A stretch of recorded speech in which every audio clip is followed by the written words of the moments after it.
Welcome to the Breaking 90 podcast, where we talk about all things sustainable fat loss. We take people on 90-day journeys to creating fat loss forever. Thanks for listening. I hope you enjoy the episode.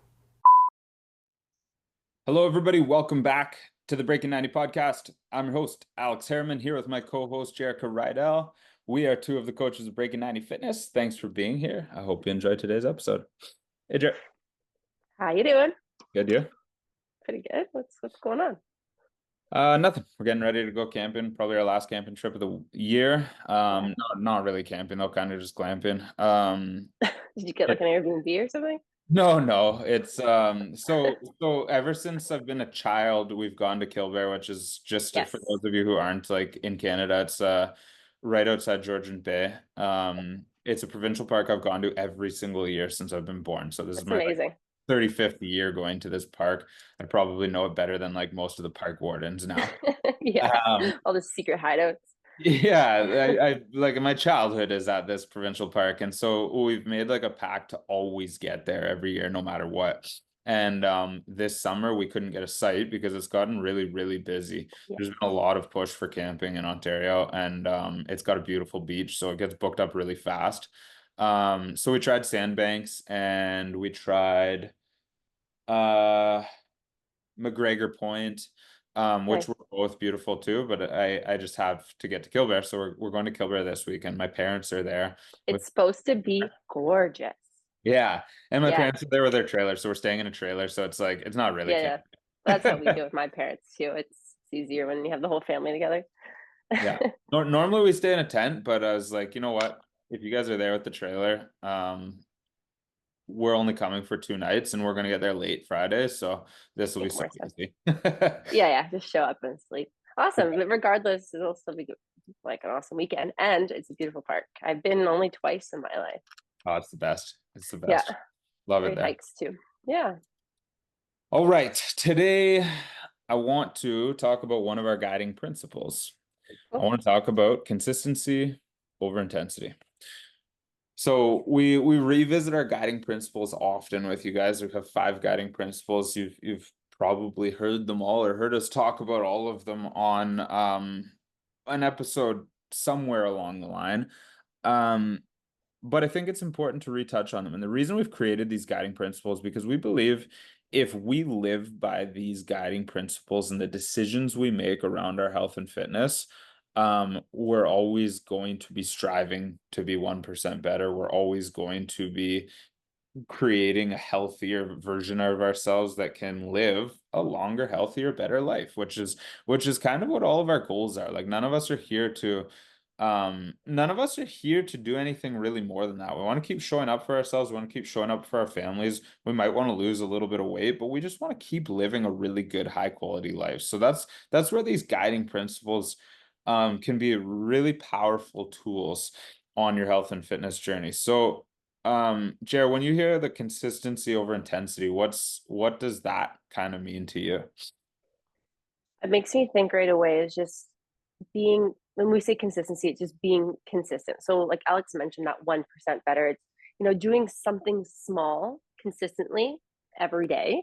It doesn't have to be every day. You can look at it in terms of weeks, months, like it depends on your example, but doing something small consistently is going to yield a more successful, more better you in the long term versus doing that all or nothing that we talk about, right? Going 100% intense into whatever you're choosing, whatever goal it is, and then typically falling off the wagon in some way, shape, or form so that in the future you're not seeing or yielding those results, right? So for example, we always talk about our purposeful movement, getting out for that 10-minute walk, 20-minute walk most days of the week, being consistent at it is going to yield a better us in the long term versus going for that hour run once this month, this week, for example. That's great. And I think everybody's been there where you're like, oh man, I'm starting this diet fresh. I'm not going to eat any junk food. I'm not going to eat any carbs. I'm not going to drink any alcohol. Like that's what we're talking about when we talk about intensity, guys. Look back at your previous experiences with going at something 100% or really intense? And how did it work out for you? How long did you might even be sitting here being like, yeah, it worked. I lost 5 pounds. For how long? How long did you keep five Yeah. pounds off? How long before you fell off track and ate the whole pizza? Right? So that's what we're talking about when we talk about intensity, and that's a diet related example. But for fitness, it's the same thing. It's being like, you know what? I'm back at the gym. I'm going 5 days a week. Ooh, 2 weeks in, you can barely walk. You injure yourself. You fall off track. Like it's the exact same thing. Consistency over a long period of time will always create better results than intensity over a short period of time.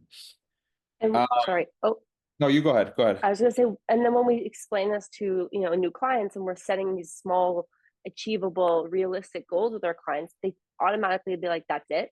It's not enough, right? That's their mentality because it's like you mentioned, we're so used to going all in and being like, they'll say, okay, I'm ready to put myself first, give me as many workouts as you can this week, like hit me hard, take out my carbs. It's like, then when we tell them, yeah, I just want you to walk actually most days this week, we have no workouts planned yet, and we're just going to focus on protein, and that's all they get for maybe a week, the first little bit, and then they're achieving these results in the first few weeks, and they're like, it's barely difficult, it's easy in my life to incorporate these goals, and it's kind of like these revelations and these mind-blowing moments where in reality it's just this principle: consistency over intensity.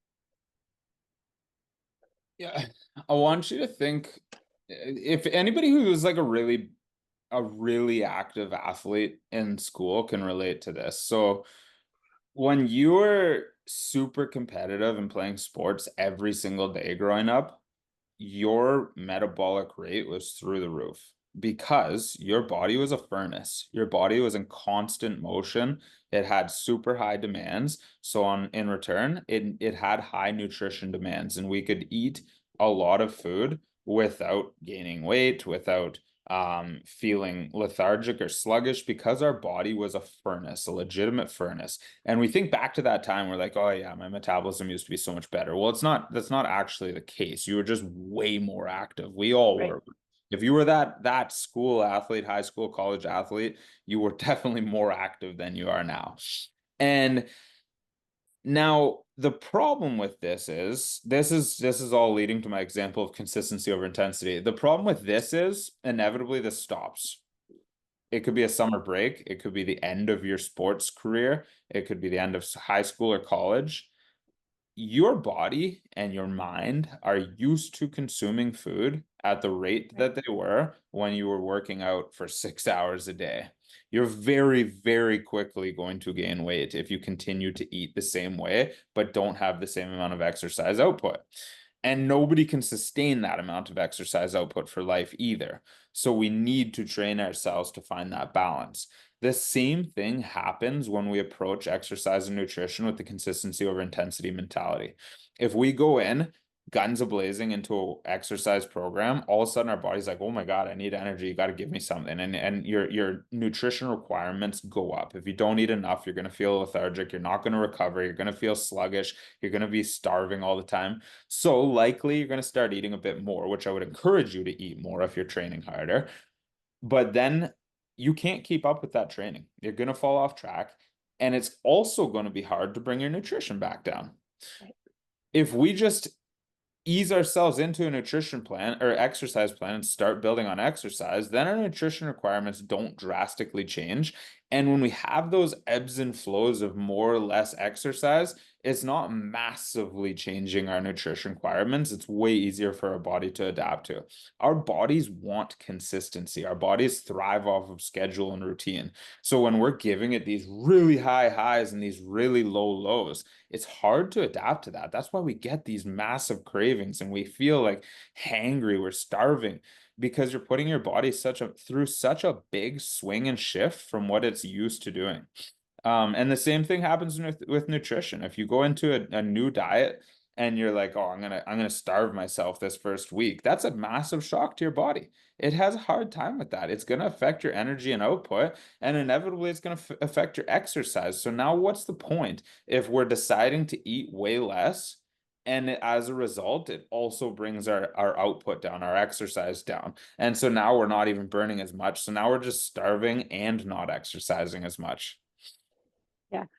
That's crazy. And we see it happen over and over. Our clients that have been with us for learning these principles for years now, it's always going to come, like our old habits always kind of peek through, right? It's just about focusing and relearning and hammering this down. It's not like one day you're just going to listen to this podcast and be like, yeah, okay, consistency over intensity on everything in my life, and I'm going to be okay.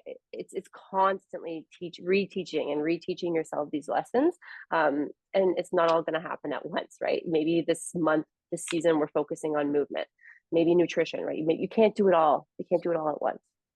Well, most of the people listening to this are trying to lose weight. And so in order to lose weight, we create a calorie deficit. So we look at how many calories we're burning, our body's using to operate every day. And then we look at how many calories we're consuming. The gap between the two is your calorie deficit. If you're eating less than you're burning, you're in a calorie deficit. Inevitably, over time, you lose weight. We need about a 3,500 calorie deficit in order to lose a pound. So when we break that down, if we want to lose a pound in a week, we need a 500 calorie deficit every day.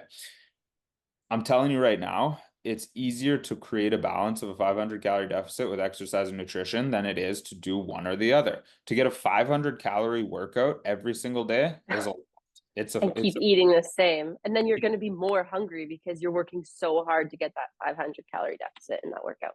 Right. And to eat 500 calories less every day is also going to be hard because your body's used to having those 500 calories. So you're going to feel really hungry. It's not impossible. And this is very, very different depending on the size you are. Like it would be easier for me to cut 500 calories out than it would be for Jerrika to cut 500 calories out because I'm much heavier than her. So I've got more calories to play with. Right.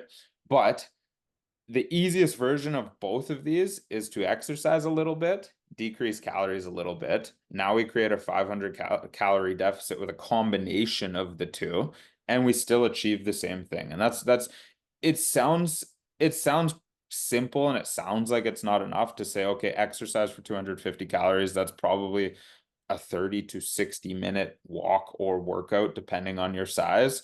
And then eat 250 calories less. That's like maybe not putting A peanut butter snack. on your toast in the Yeah. A snack. morning. Right? And so people listening to this are like, oh, it's not enough, it's not enough. But if you do that every single day over the course of a week, that's 1 pound. Over the course of a month, you're 4.5 pounds. Over the course of a year, we're 50 pounds lighter. Like this is the power of consistency, guys. That's huge. I'm glad you give that example. I think people don't realize that when it's just like, oh, I just lost a pound this week. Um, but if we were to ask you a year from now, are you happy you lost 40, 50 pounds this year? You'd be like, hell yeah, Yeah. I am, right? So it's just putting it And into a different perspective. even the people that say no, I wouldn't be happy with that. It's because you're constantly looking forward and you're not looking back. And we have to reflect on what's worked well in the past and where we've been in the past. Because if I look forward and I'm like, for somebody that wants to lose a lot of weight, if they look forward and say, would you be happy if you lost 30 pounds in a year from now? They're going to say no because they're like, I want to lose 60 pounds in a year from now. But instead of looking forward, I want you to look back. How much weight did you lose in the last year? If it wasn't 30 pounds, then losing 30 pounds this year is a huge freaking accomplishment. I Right. promise that slow and steady wins this race every time. And not only that, are you going to be happy to lose 30 pounds and keep it off? Because we didn't do it with an intensity style mindset, right? Because for those that go in and lose 30 pounds in a year, more like 3 months, that they went so intense, right? And you end up typically 9 times out of 10, you're regaining the weight that you lost because we did it so intense and we can't sustain that type of lifestyle. So now we're teaching a consistent mindset or consistent lifestyle where in the year, you're going to lose that 30 pounds and keep it off. It's not going to be I'm going to typically just regain it right away.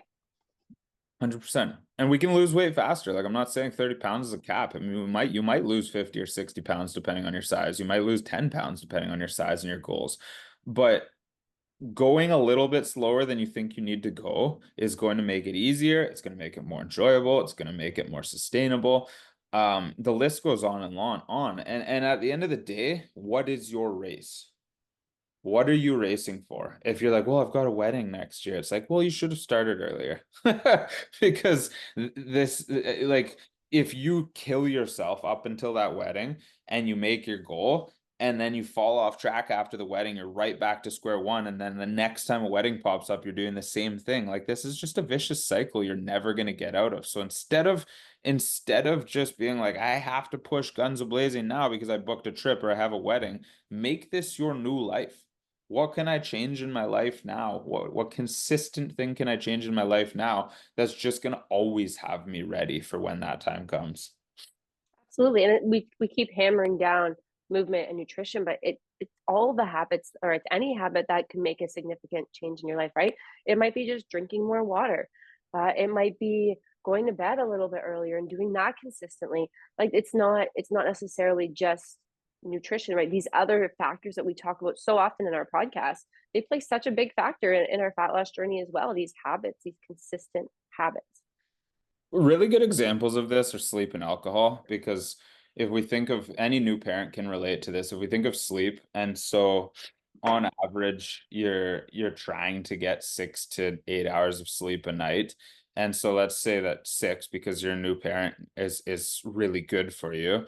So in a week, you've got 42 hours of sleep. Well, do you think you're going to feel better getting 6 hours of sleep 7 days a week, or are you going to feel better getting 1 hour of sleep 5 days out of the week, and then those other 37 hours over the weekend? Like it's always the consistent one that leaves you feeling better. As much as you're not going to feel great with only 6 hours consistently, you're going to feel better than just sleeping all weekend and getting no sleep during the week. Yeah. And I think it makes people laugh when you give an example like that, because they're like, obviously, well, then exactly this applies to other aspects too. Alcohol too, right? Like if you had two drinks, maybe right now you would feel it, but typically if you had two alcoholic drinks, you'd probably be fine, right? Like you'd be able to operate completely normal. Maybe that's not a good example for you. Maybe don't use me because I haven't drank in a few years, but um, yeah, let's pretend before having a baby. Yes. Fair and fair. That's fine. But like for most people, they can have one or two drinks and still like be. Maybe you're not going to drive necessarily, but you Right. can Yeah, yeah. You can be a you can normal operate human. fairly normal. So two drinks. Absolutely. Like we're not going to encourage everybody to have two drinks every day, but 14 drinks in one day or two drinks every day have a bigger impact on the way you feel, the way you recover, and on how it affects your health and fitness journey. It's this is the whole thing is consistency over intensity. Yeah. No, it's so true. It's crazy. No, yeah, because you think about waking up after a night you had, well, I don't want to say 14, but if you had 14 drinks, you're not making good nutritional choices. You're not exercising. Where if you did have the one or two, right, your life, you typically wake up and you're able to return to the standard day. So, and that's what's important. Awesome. Um, okay. That's everything I wanted to cover there. Is there anything that you didn't get to touch on that you wanted to? No, no, I think I just giving different examples like that is just the best reminder for everyone listening. Yeah, I imagine that's a helpful reminder. And if you guys don't know our other guiding principles, you're gonna have to check in some other episodes to check that out, because we're not gonna leak all the secrets on one episode. So now my tip for you guys today, really simple one. I'm gonna stay on the consistency over intensity topic. Jerrica touched on it quickly with the water.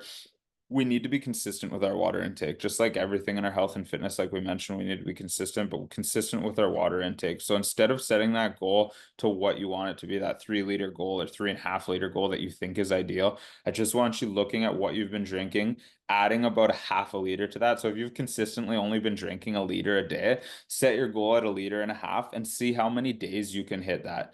I promise you're going to feel better. Water plays such a massive role in our nutrient delivery, our recovery, keeping us out of other high calorie beverages.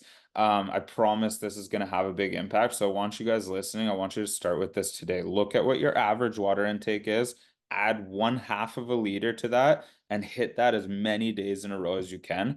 I want you to message me. Let me know how you're doing with that, and let's talk about the impact that it has. Awesome. Okay, guys. Thanks for listening. Have a great day.